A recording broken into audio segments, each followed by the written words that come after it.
Over the past couple of years, we've been pretty hard on the Indiana Jones franchise. Well, actually, LucasFilm and all of their subsidiaries have been pretty hard on the franchise. I still remember the original trilogy, and outside of The Lord of the Rings, you would be hard-pressed to find a higher quality entertainment franchise that's out there, but I digress. Like, going back to 2023, you had Dial of Dysentery, and then at the tail end of last year, you had The Great Snorkel that put everybody to sleep. How well is that game doing right now? Yeah, it's a real return to form that everybody was talking about a week later, right? Yeah, exactly. But it's nice to switch things up every now and again, because now we can talk positively about Indiana Jones. And now that there's been enough time placed between several of the bombs, well, now we can try to reappraise them as the disasters that they absolutely were. So let's check in with Short Round here, who has had a bit of a career resurgence because he won an Academy Award for his part in Everything Everywhere All at Once. It ended up getting him a Disney paycheck where he, just showed up in Loki season 2. Everybody remember that? No, exactly. It was really good though. Shut up. Hugh Kwan, okay, Short Round, recalls Harrison Ford consoling him during Indiana Jones scene. I was so scared. And, man, Isle of Destiny really should have been the reuniting of Indiana Jones and Short Round. Like, they missed such an obvious opportunity. But then Kathleen Kennedy's out there going, but where is my donkey-headed bitch Phoebe Waller-Bridge going to come into this one? How are we going to try to usurp Indiana Jones if it's just a good father-son type story? Where is the woman? Indiana Jones's feet. Oh, I'm sorry. That's the different franchise that I've run into the ground, but I digress. Indian Short Round forever. Short Round is a looking back on the endearing moment with co-star Harrison Ford on the set of Indiana Jones and the Temple of Doom, breaking down some of his favorite cinematic action scenes with Entertainment Weekly to promote his new action rom-com Love Hurts. Starless, the high-octane minecart chase from the 1984 action-adventure, which he filmed when he was just 12 as his first pick. That's crazy. Kwan, now 53, wow, also recalls Ford consoling him while filming that frightening sequence, which sees Ford's titular explorer and Kwan's sidekick character Short Round chart and escape from the Temple of Doom. We shot the sequence. I was so scared, shares Kwan, and I cried. I remember Harrison Ford kneeling down in front of me and asking me if I was okay. He said, and I'll never forget this, Key, I want you to remember, I will never hurt you. When he said that, oh my gosh, it just made me love him so much more. Here's Indiana Jones telling me that he's going to take care of me?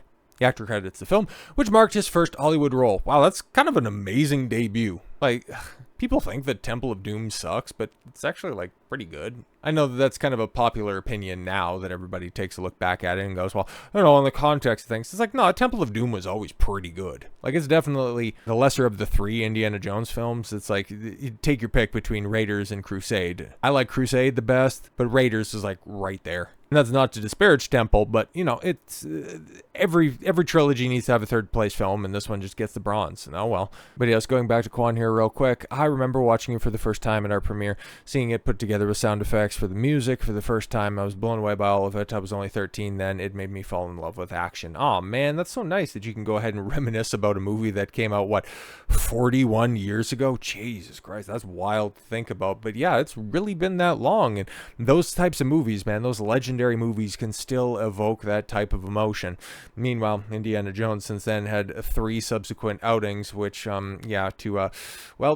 one of them was Crusade, okay? One of them was The Last Crusade after all, which still is a fantastic movie to this very day. And the other 2, well, less said about Crystal Skull the better, but we got to talk about Dial of Dialysis, which now that we are firmly enough and far enough removed from its release, now even Harrison Ford can look back on it and go, yeah, that shit sucks, bro. Okay. He reflects on the box office failure, Indiana Jones and the Dial of Destiny. He says, shit happens, but he's still happy he made the film. Why? Nobody else is happy. Like, James Mangold really made, oh man, it's tough, man. Like, who ended up getting done dirtier? Luke Skywalker? Han Solo, like, that one was also pretty bad. Or Indiana Jones, like, just taking him down to being a drunken divorcee with a son who went off to try to get himself killed in Vietnam. Was it Korea? No, it was Korea. Sorry, my mistake. And then having to get sent back to the future by Phoebe Waller-Bridge. Elaine Shaw, yes, I constantly perform for the camera in order to stave off his self-deletion.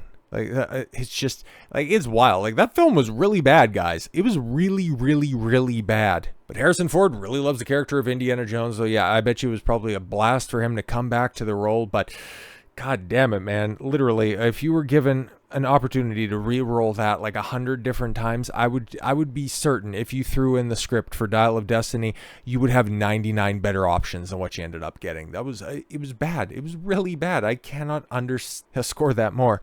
As history now shows, Indiana Jones and the Dial of Destiny was an undeniable critical and commercial disaster by practically every metric. Yeah, do you remember that The Sound of Freedom beat the brakes off of this film for a few days after its release? Yeah, you had an indie movie, not this type of indie movie, but you had an independent movie that Disney could have produced but ended up turning down and ended up at Angel Studios, outperforming domestically the 5th Indiana Jones movie at the box office. Remember that? That was wild.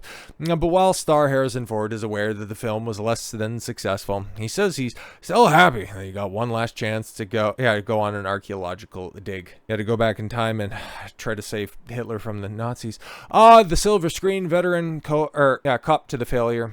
That was Indy's latest adventure while speaking to the Wall Street Journal's John Jurgensen as part of Captain America Brave New World press tour, which, oh boy, it's so crazy how Harrison Ford is getting into his Ridley Scott part of his career where he's just going around and just taking roles and continuing parts that would just diminish from his legacy. Like hopping on the MCU bandwagon at a point in time where, those tracks couldn't be cooler.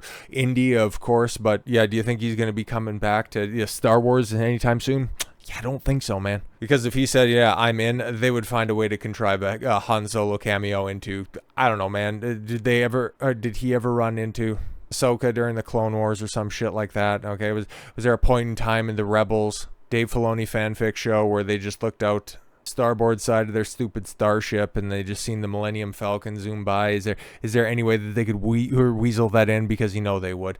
Met with the mention of a Dial of Destiny's terrible financial results in the final worldwide box office total coming in at just $383,963,057 against a reported production budget of $326 million minus advertising costs. Yes, Ford admitted, shit happens, pal. Man, the plane crash that caused production problems on this was probably less painful than seeing an Indiana Jones film bomb like this. I was really the one who felt that there was another story to tell, he told his host. When Indy had suffered the consequences of the life that he had to live, I wanted one more chance for him to pick up and shake the dust off his ass and stick him out there, bereft of some vigor to see what happened. I'm still happy I made that movie. But yeah, you could have done it. We could have had, it's just one of these studios. God damn it, man. We're just begging you. Just do an old man Blade movie. Do an old man Mad Max movie. Bring back Wesley Snipes. Bring back Mel Gibson. And if you wanted to do an old man Indiana Jones passing the whip in the hat, you could have done it, but you didn't. God damn it, man. Why can't one studio take the easy W that's out there? But anyways, interestingly, it seems a sentiment of at least I had fun doing it is a significant motivating factor in regards to recent career decisions. Yeah, exactly. Hey, I got to kill off Han Solo. Hey, I get to be the Hulk, so now I'm going to be in Captain America. Okay.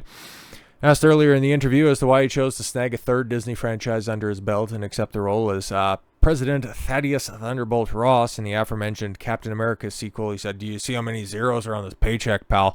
The actor confirmed, yes, that he did so, simply put, because he thought it would be fun. Why not? Ford quipped back. Yet Jurgen said, "Yeah, they parked a Brinks truck up to my place, and Callista, instead of opening up the door, she slithered through the front crack, and she's like, Harrison, you need to come outside, put down the bong for a moment, and just see how much money's here." Saw enough Marvels to see. I saw enough Marvels to see, oh my God, he really is an old man, huh? That admired having a good time. Yeah, that I admired having a good time. Yeah, great. To this end, the actor interestingly noted that he first accepted the Brave New World role. He didn't really know to what end, that it would end up that I turned into the Red Hulk. Well, it's like life. You only get as far in the kit until the last page of the instructions is missing. Oh my Christ. I don't really know what I was doing. I thought I was just going to get to be president of the United States again, but then I just turned into this big CGI red monstrosity and like, okay, cool, bet. That'll be fun, right? This time at Indy having come to a close, thankfully.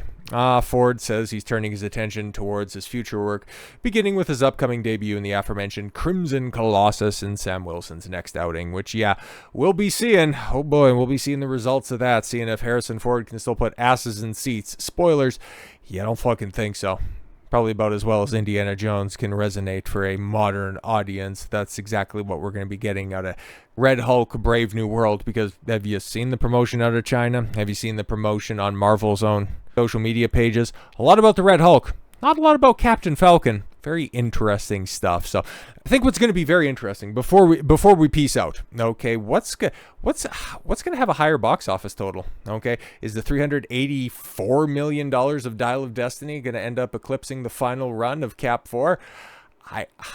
I would find it hard to believe that Captain America 4 does better than that. It's going to be interesting. So hey, who knows? Maybe Indiana Jones will end up having the last laugh after all. So with all that said, thank you all very much for the gift of your time. I've been Don Consuelo. I want you to follow your gut and get after it. Take care, everyone.